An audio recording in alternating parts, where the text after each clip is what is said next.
All right, to get started, we need to add 6 more pages at the end of our recipe section of the newspaper layout. To do this, select page number 11, which should be the last page of your layout. Then we're going to go to Layout, Pages, and let's insert 6 more pages. So number of pages will be 6 after page 11, and the master page we're going to use is the B inner pages. We'll say OK. Now you notice that we've got the 6 more pages to our document. The downside with these new pages is they still have the old section header of Chicken 5 Ways. So the next thing we need to do is to change up our section header. This section is going to start on page number 12, so let's zoom into page 12. Hold down the Control button and click on page 12. Then select Numbering and Section Options. This will allow us to have a new section. We're going to start the section, give it the section marker of Made and Remade. So that's the name of our article. We'll say OK.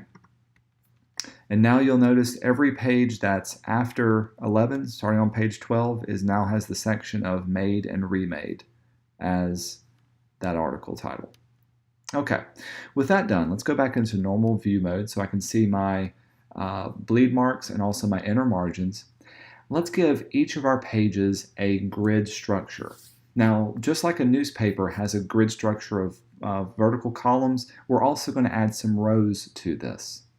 The quickest way to do vertical columns is to add some gutters and columns within our margins.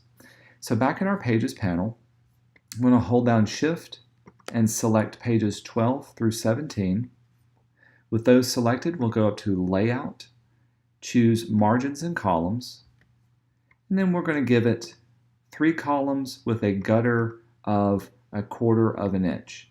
Now, 1/4 of an inch tends to be pretty wide, especially for newspaper standards, but for magazines, you want to have pretty wide gutters so that you can easily fit large bodies of text. If it's too narrow, it's going to be a little bit too difficult to read. So 1/4 of an inch tends to be pretty good for an article. We'll say OK to this.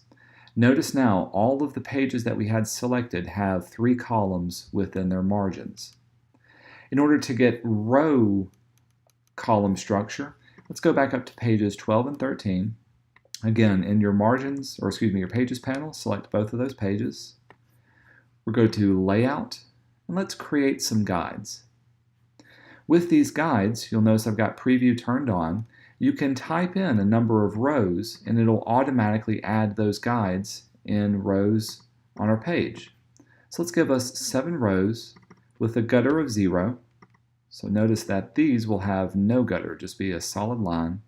And we want to fit these guides within the margins of our pages. These will go across the entire spreads. We'll say OK to this. Now when you do these kind of margins, they'll only go per spread that we're on. So we need to do this 2 more times for the different 3 spreads. So let's choose pages 14 and 15. Again, go back up to Layout, Create Guides. We'll set the rows to be 7 with 0 gutter, no columns, and we're going to keep the margins within those guides. Say OK. Finally, let's go back down to pages 16 and 17. Make sure they're selected in your pages. We'll go to Layout, Create Guides, 7 rows with a 0 gutter, no columns, and fit within the margins. We'll say OK to that. Now we've got a good grid structure that we can work within our magazine layout. Let's start adding some content to our page. The first thing we want to add is our large main image that we're also going to add the title of our page to. To do this, let's grab our rectangle picture frame tool, and I'm going to click and drag a rectangular frame over the entire page 12 and into the first column of page 13. So see how I did that? The entire page on into the second page that's across from it. Also note that I didn't get into the gutter. I kept it right at the edge of that gutter, and this will give us 2 columns left over to place our text into. With the frame selected, let's do Command D, and find an image that we want to use on our page. Now when I'm looking at these images, I'm trying to find an image that has a good focal point, but also some open area that I can add some title or of my article to. So this would be a good one if I wanted to add a title or an article to. This would also be a good one, but it's got kind of a limited amount of space. So the one that you choose, make sure it doesn't cover up anything important. It's got kind of a good open area. I liked this one because this is what the article is about, and then it's got this great kind of dull, nothing going on in the background area to work in. So once you choose the image that you want, we'll say open. This will place the image within our document, and let's enlarge it to fill the entire area. Again, you can resize your image as you see fit. So if you wanted him to be a little bit larger, we'll say place it right there. And I'm leaving this area open to add my title. So looking at this picture, I can tell, of course, right where the edge of his frame is, and then maybe the edge of where this black picture frame is my open area for my article, because I'm about to jump into Photoshop to add that. To do this, select your image, hold down Control, and click on it, and then we're going to choose Edit with Photoshop. This will take your image and open it up into Photoshop, and from here, this is where we're going to add our editing. Now, within here, the main thing I'm looking for is to use your Type tool to create the title for your design. However you want to do this, whatever fonts and colors that you choose, I'll leave up to you, but I'm going to show you my process for how I would do this and how I created my particular cover design. The first thing I like to do is just to add a little bit more interest to this design is to change up some of the colors.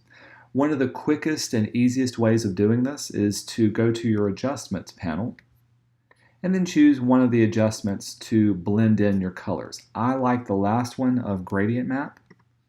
With Gradient Map selected, this is going to map out your lights and your dark colors into a certain color spectrum. And so in this case, you can see the darker colors are turning into this kind of darkish chocolate brown, and then as they get lighter, they turn white.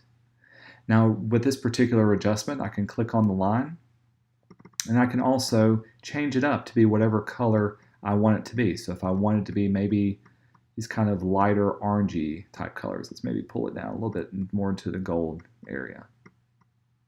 That's looking pretty good. So very quickly and easily, you can see how I've added some interest and punch to this.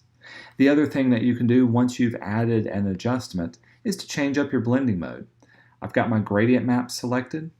If we click on normal, you can play around and see with how all of these will add a little bit more interest or vividness to their colors. The one I particularly like is hue, because then it keeps it that black and white, but just a little bit of colorization to its feel. Anywho, however you want to do it, I'll leave it up to you, but here's the main thing I want to focus on, the title of my design. I'm going to grab my Type tool, and we want to add the entire title, Made and Remade, then have his name, Master Lutherer. I'm going to put each little part in its own separate layer. So with the Type tool selected, I'm going to click once, type out the word Made, and I'll highlight that.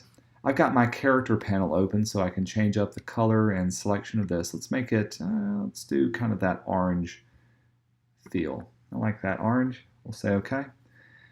And I'm going to choose, let's do Impact. The idea that I want to do is the title of Made will be in a sans serif font.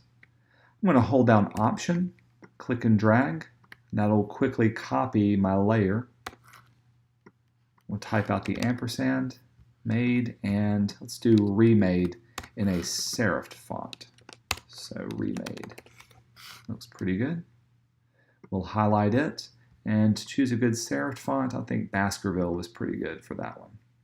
Even for this, let's see if I can do something even more fun. We'll take the word re, I'll make it larger.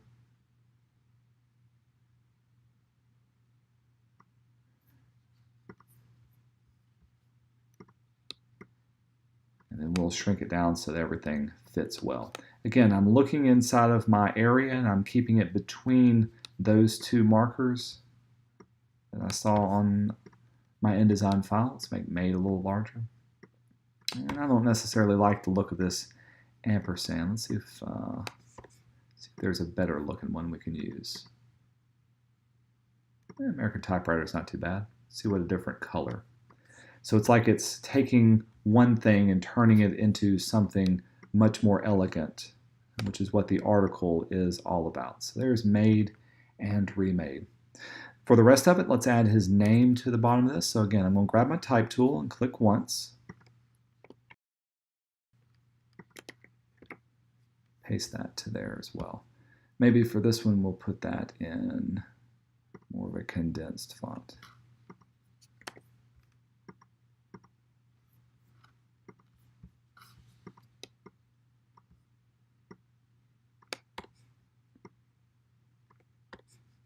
So this works for me. However you want to design your cover, I will leave that up to you, but feel free to use mine as a starting point for your design. Maybe the last thing I'll do is let's add some little lines in between here just to set it off a bit. We'll let these lines be several points large and make sure that they're going on the outside. There's that.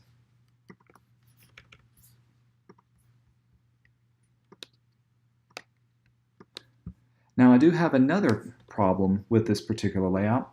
It's kind of hard to read some of the characters that I have for this design. Remember, if this ever happens to you, we need to add more contrast to the background. In my case, the lighter colors are conflicting with the lighter tones in the background of the picture. So what I'm going to do to fix this is let's go into our Layers panel and click on the background layer. I'm going to make one more blank layer above it. Inside of this layer, I'm going to make it a little bit darker. I'm going to grab my paintbrush tool. The paintbrush that I have is just a regular fuzzy-edged brush. And I'm going to pick some of this kind of darker brown. When I start to paint behind this area in my open transparent layer, of course it doesn't look very good right now, but adding a darker color makes the text really stand out. What I don't like is just the starkness of how dark this is. So maybe I'll drop my opacity a little bit, blend in the edges. So the next thing I want to do is to take this dark brown and start to blend it in with the image. To do that, we'll go back to our Layers panel. I've got my new dark layer selected. Let's change our blending mode to something like, let's try Multiply.